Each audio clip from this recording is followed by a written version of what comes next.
A cidade de Pontevedra e a Universidade de Vigo estreitan a súa relación. As dúas entidades asinaron un convenio para a realización de 50 actividades relacionadas con eidos fundamentais no desenvolvemento da cidade. Se hai algo que a min interésame moito é insistir que o campus universitario é primordial no tecido social e económico. Aquí xa falo non como Concelleira de Universidades, sino como Concelleira de Promoción Económica da cidade. É necesario que a universidade, absolutamente en todo o que teña que ver non solamente co Concello, senón con a sociedade, participe, Promoción económica, cultura, educación, deporte, medio ambiente, tecnoloxías. As propostas serán variadas dende a recuperación da aula de teatro e a realización de roteiros pola cidade, pasando por obradoiros como a educación e o videoxogo, ilustración e acción, fotografía creativa ou outros relacionados coas áreas de coñecemento de ciencia, tecnoloxía, enxeñería e matemáticas. Estas liñas mestras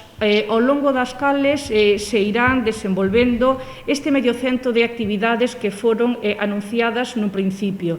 Son actividades que buscan a reactivación da vida cultural, académica e tamén económica. Todas as actividades serán gratuitas e os que as finalicen poderán acceder a un certificado homologado para puntuar en oposicións ou procesos selectivos. Eu penso que é un principio de moitas máis cousas, non? Que penso que se van a repetir, que iremos a, como se suele decir, a máis.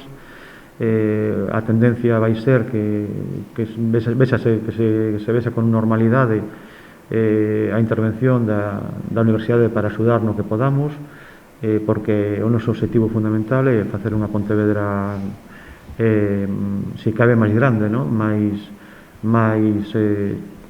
universal, non? O groso das actividades desenvolverase entre os meses de setembro e decembro.